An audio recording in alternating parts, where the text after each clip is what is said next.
Hello friends, welcome back to my channel. So today I'm going to start the series of tenses that will be very beneficial for you because tenses are very important for English, to learn English and to know about English. अगर आपने English की चाहे grammar करनी हो, चाहे आपने composition करनी हो, चाहे आपने इंग्लिश में कुछ भी पढ़ना लिखना कुछ भी करना हो, आपको टेंसेस आने बहुत ही ज़रूरी है। टेंसेस थर्ड स्टैंडर्ड से ही शुरू हो जाते हैं और 10th स्टैंडर्ड तक चलते हैं। इनफैक्ट कॉलेज में कम्पिटिटिव एग्जाम्स के लिए भी टेंसेस की ज़रूरत पड़ती है। सो अगर आपको टेंसेस आते हैं तो आपको आधी से ज़्यादा ग्रामर ऑलरेडी आ चुकी है। तो इसलिए मैं आपके साथ लेके आई हूँ, आपके लिए स्पेशली लेके आई हूँ टेंसेस की सीरीज़, जिसमें मैं आपको डिटेल में टेंसेस बताऊंगी। और चाहे आप कॉलेज में पढ़ते हो चाहे आप स्कूल में पढ़ते हो, आपके लिए ये बहुत ही फ़ायदेमंद होने वाली है। तो टेंसेस हम डिटेल में करेंगे कि टेंसेस होते क्या हैं और उसकी टाइप्स, उसके रूल्स और उनको नेगेटिव में कैसे चेंज करना है, उसको इंट्रोगेटिव में कैसे चेंज करना है। अगर आप मेरी वीडियो को अगर आपको मेरी वीडियो पसंद आए तो प्लीज़ लाइक ज़रूर कर देना, और अगर आपको मेरी वीडियो इन्फॉर्मेटिव लगे तो इसको शेयर भी ज़रूर कर देना। Let's start with this. Tenses first of all होते क्या हैं? टेंसेस का मतलब है समय। टेंस जिससे हमें समय का पता चलता है, कि जैसे सिर्फ एक टेंसेस है जिससे हमें पता चलता है कि काम कब हुआ है, कि काम आज हुआ है, अभी हो रहा है, अभी चल रहा है, कि पहले हो चुका, कि अभी फ्यूचर में होएगा। सिर्फ टेंसेस से ही पता चलता है हमें ये। टेंसेस तीन तरह के होते हैं, जैसे कि आपको पता ही है। एक प्रेजेंट जो भी चल रहा है, पास्ट जो निकल चुका, और फ्यूचर जो भी आएगा। इसको भी फर्दर चार कैटेगरीज में डिवाइड किया हुआ है। इन तीनों टेंसेस को आगे इनके सबके चार चार पार्ट्स हैं।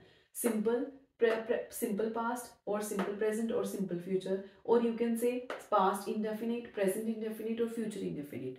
ये दोनों सेम ही है, इस पे कंफ्यूज नहीं होना। अगर मैं प्रेजेंट इंडेफिनिट कह रही हूँ या फिर सिंपल प्रेजेंट कह रही हूँ, दोनों का मतलब सेम है।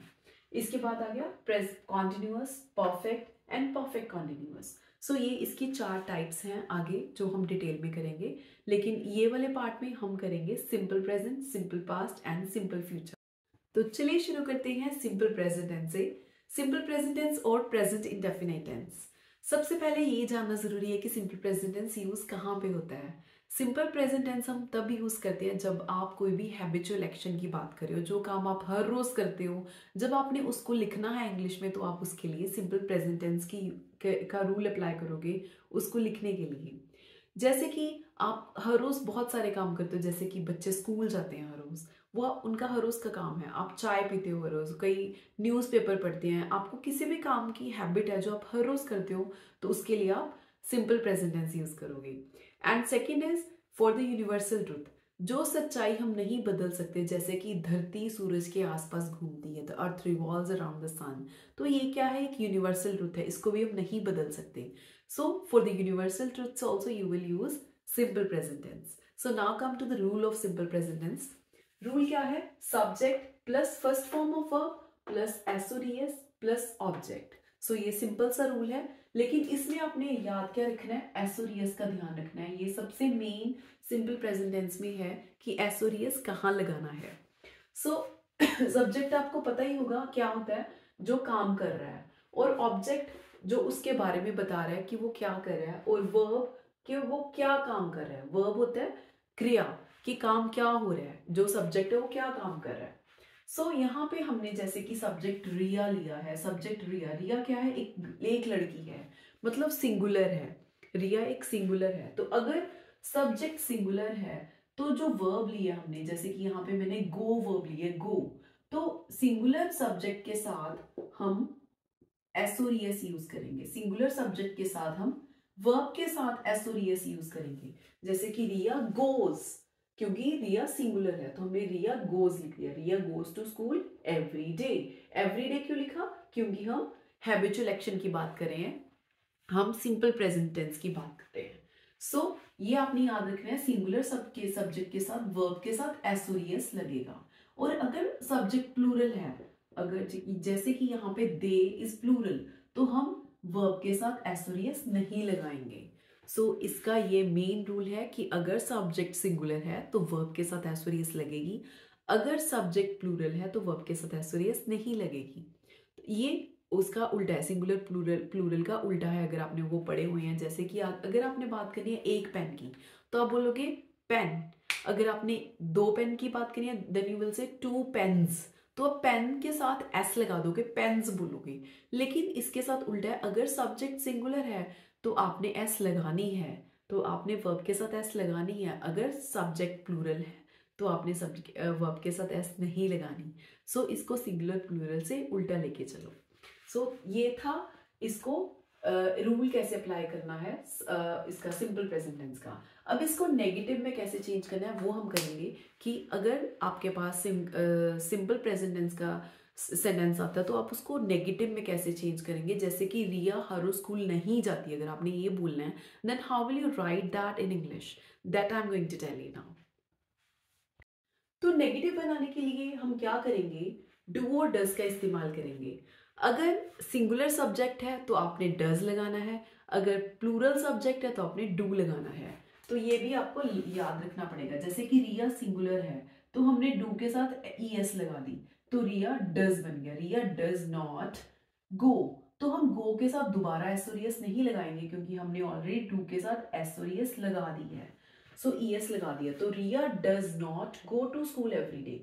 ये बहुत जरूरी है, ज्यादातर बच्चे ये गलती करते हैं कि गोज को Riya goes to school every day इसको नेगेटिव में चेंज करते हैं, तो Riya does not goes to school every day कर देते हैं। नहीं, ये गलत हो जाएगा। तो आपने गो के साथ एस और ईएस हटा देनी है, आपने simple first form of verb लगानी है। जैसे कि Riya does not go to school every day. अगर प्लूरल है तो आप डू यूज करोगे, they do not go to school every day, they do not go to school every day. इसमें सिंपली आपने डू नॉट ऐड कर देना है इसको नेगेटिव बनाने के लिए, वर्ब गो की गो ही रह जाएगी। तो ये इसको सिंपली इस तरीके से आप नेगेटिव में चेंज कर सकते हैं। अब हम करेंगे कि इसको इंट्रोगेटिव में, मतलब अगर इसको क्वेश्चन में चेंज करना है तो आप इसका क्वेश्चन कैसे बनाओगे कि क्या रिया हर रोज स्कूल जाती है, तो इसको आप इंग्लिश में क्वेश्चन में कैसे कन्वर्ट करोगे। Now I will explain you that. So अब हम करेंगे कि इसको क्वेश्चन में कैसे चेंज करना है। जैसे कि हमने किया था Riya does not go to school every day, they do not go to school every day, तो वैसे ही सिंगुलर के लिए आपने डज यूज करना है और प्लूरल के लिए आपने डू यूज करना है, क्वेश्चन के लिए भी, इंट्रोगेटिव सेंटेंस के लिए भी। जैसे कि आप क्या करोगे, डज को आगे ले आओगे, does Riya go to school every day. So इसमें आपने क्वेश्चन मार्क लगाना है क्योंकि हमने इसको क्वेश्चन में चेंज कर दिया है। Does Riya go to school every day, और गो की फर्स्ट फॉर्म ऑफ वर्ब ऐसे बिना एस और एस के यूज करनी है, डज लगा दिया क्योंकि हमने does Riya go to school every day. और ऐसे ही do they go to school every day, तो प्लूरल सब्जेक्ट है तो डू शुरू में लगा देना है, सिंगुलर सब्जेक्ट है तो डज शुरू में लगा देना है। तो ये आपने सिंपली याद रखना है कि अगर सब्जेक्ट इसमें सिंगुलर और प्लूरल चेक करना बहुत ही जरूरी है सिंपल प्रेजेंट टेंस में, तो ही आप सिंपल प्रेजेंट टेंस को सही तरीके से कर पाओगे। I hope simple present tense is clear to you. If you have any query related to this, you can comment me and I will definitely reply you. I will answer your queries. I have 2 pens. She has a beautiful bag. क्या मुझे बता सकती हो ये कौन से tense के अंदर आता है? जी हाँ, जो हमने अभी किया है सिंपल प्रेजेंट टेंस, ये भी इसी के अंदर ही आता है। अगर सेंटेंस लिखा हुआ है आई हैव 2 पेन्स तो ये है simple present tense. She has a beautiful bag, ये भी सिंपल प्रेजेंट टेंस है। कैसे है? क्योंकि इसमें हम पोजेशन की बात कर रहे हैं कि उसके पास क्या है, कि मेरे पास 2 पेन्स हैं। मैं पोजेशन की, अपने पोजेशन की बात कर रही हूँ कि मेरे पास 2 पेन्स हैं और उसके पास क्या है, उसके पास एक सुंदर सा बैग है। सो जब भी हम पोजेशन की बात करेंगे तो वो वाले सेंटेंसेस भी सिंपल प्रेजेंट टेंस के अंदर आएंगे। तो इसको आपने सेम रूल अप्लाई करना है जो सिंपल प्रेजेंट टेंस के लिए हमने किया था। तो आई हमेशा प्लूरल के साथ आता है, तो अगर हमने इसको नेगेटिव में चेंज करना है तो आप इसको आई डू नॉट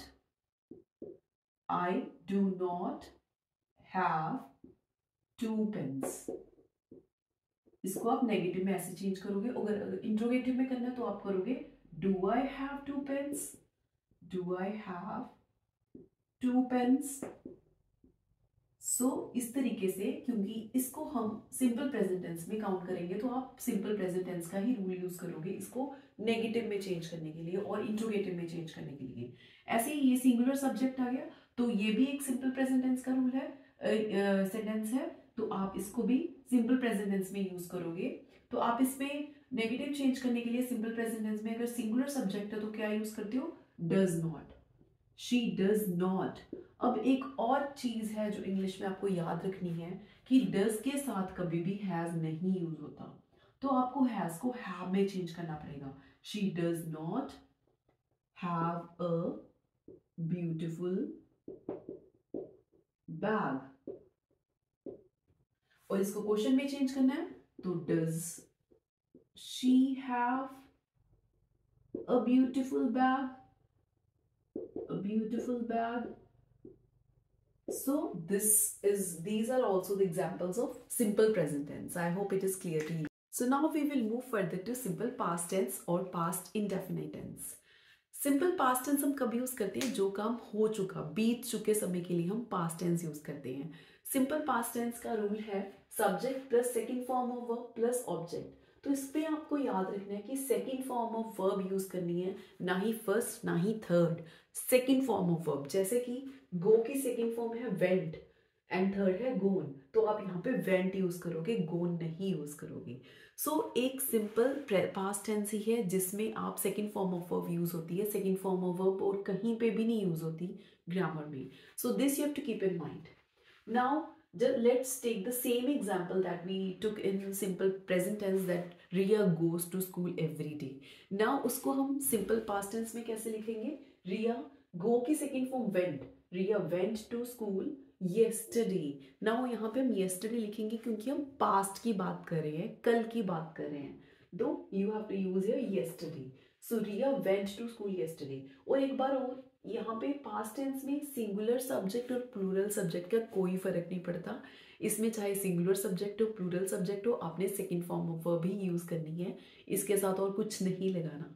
सो इसमें सिर्फ आपने second form of verb use करनी है. और इसको नेगेटिव में चेंज करने के लिए आप डिड का इस्तेमाल करोगे.